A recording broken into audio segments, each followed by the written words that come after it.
Something I have wondered over the last 7 years since embarking on my writing journey is whether or not writing is what I am really meant to be doing. Don't get me wrong, I love writing. I have been writing my own stories since I was single digits. Even if I had a crystal ball that told me I would never write professionally, I would still write privately.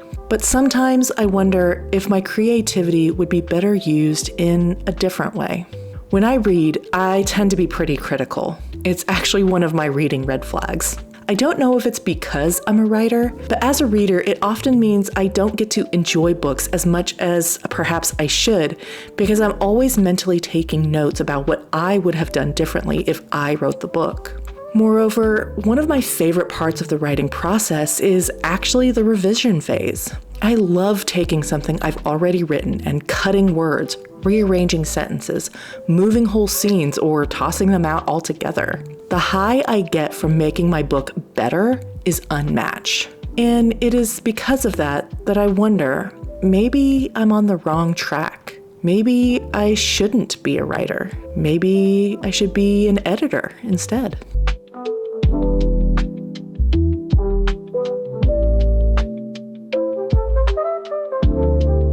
Hello everyone, and welcome back to my channel. Just another struggling writer. The Beleaguered Authors one-stop shop for commiseration and hopefully inspiration. My name is Carrie Scher, and I am just another struggling writer. And today I want to talk about something that I've been kicking around in my head for a while now. And that is reviving an aspiration I once held to be not just a writer, but an editor. 2.5 years ago, by chance, I stumbled upon an advertisement on Twitter for an editorial assistant position at Penguin Random House. The poster insisted that anyone and everyone who was interested should apply. No experience was necessary. And honestly, the job sounded like a dream. Fully remote with pay comparable to what I was making at my day job at the time, in an industry I would very much like to join. So why the hell not, I thought. And so I applied. Now, we probably wouldn't be talking today if I got that job. And honestly, I wasn't and still am not surprised. That job would be a dream for any young, aspiring publishing professional. And I am pretty certain that there was no shortage of qualified applicants. So I wasn't disappointed when I never heard anything back, but the whole experience got the wheels turning in my mind. If one of the reasons I was not going to be considered for such a position was my lack of education in the field, why not go out and get that education? At that point in my life, I had never been to college. I'd always wanted to go, but the way my life turned out, it just wasn't in my path. However, with the expansion of online degrees and the relatively stable income and home life I had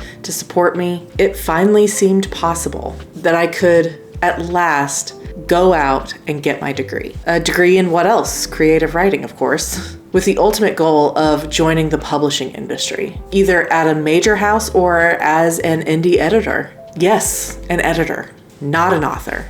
Because while a creative writing degree would certainly help me as an aspiring author, I never thought of it as necessary to find success as an author. Plenty of mainstream authors did not study writing in college and only started writing as a side passion. Meanwhile, editing, I thought, especially at a major publishing house, would demand specific education and experience. And since I enjoy editing so much in my own projects, it was my hope that such a career would suit both my passions and my own interests. However, 2 years into the degree program, I came to the unfortunate realization that I am probably just too old to be starting over in a brand new career like publishing. Even when I eventually get my degree and start applying for publishing jobs, the only ones I would likely be considered for would be low-level editorial assistants, who are often expected to put in literal years of overtime, reading slush and doing grunt work before slowly clawing their way up the chain. And at this point, my income now exceeds what I would be making as an editorial assistant. So it would no longer be the lateral move it was when I first applied to that job all those years ago. So I made the very tough decision to switch my degree plan from creative writing to business, with a new goal to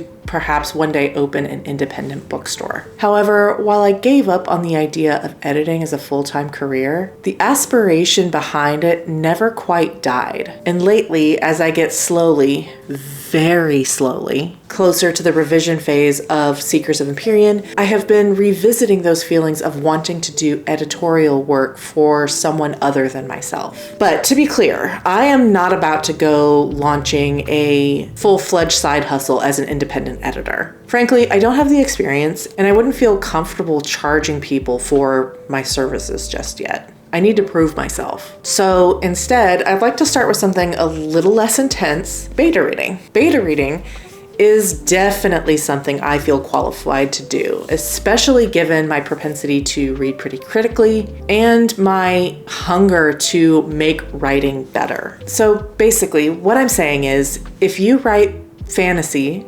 sci-fi, or even historical romance, I want to beta read for you. As I've said, I am a pretty critical reader, but don't worry, I am still capable of giving critique kindly. Of course, I won't charge anything for my beta reading services, though my Ko-fi will remain open for donations. If you're looking for a beta reader who does read deeply and tends to be a little bit more on the critical side, then I would love to be a small part of your writing journey. Please feel free to comment below your information, or you can send me an email at justanotherstrugglingwriter@gmail.com. And as a side note, I am also looking for critique partners. If you write fantasy and are on the first draft of your own project, like me, I would definitely love to connect with you for ongoing peer-to-peer critique. Please do not hesitate to reach out if you, like me, are in need of a critique partner. And with that, thank you so much for watching. I so appreciate it. If you like my content and want to support the channel, please like and subscribe, or consider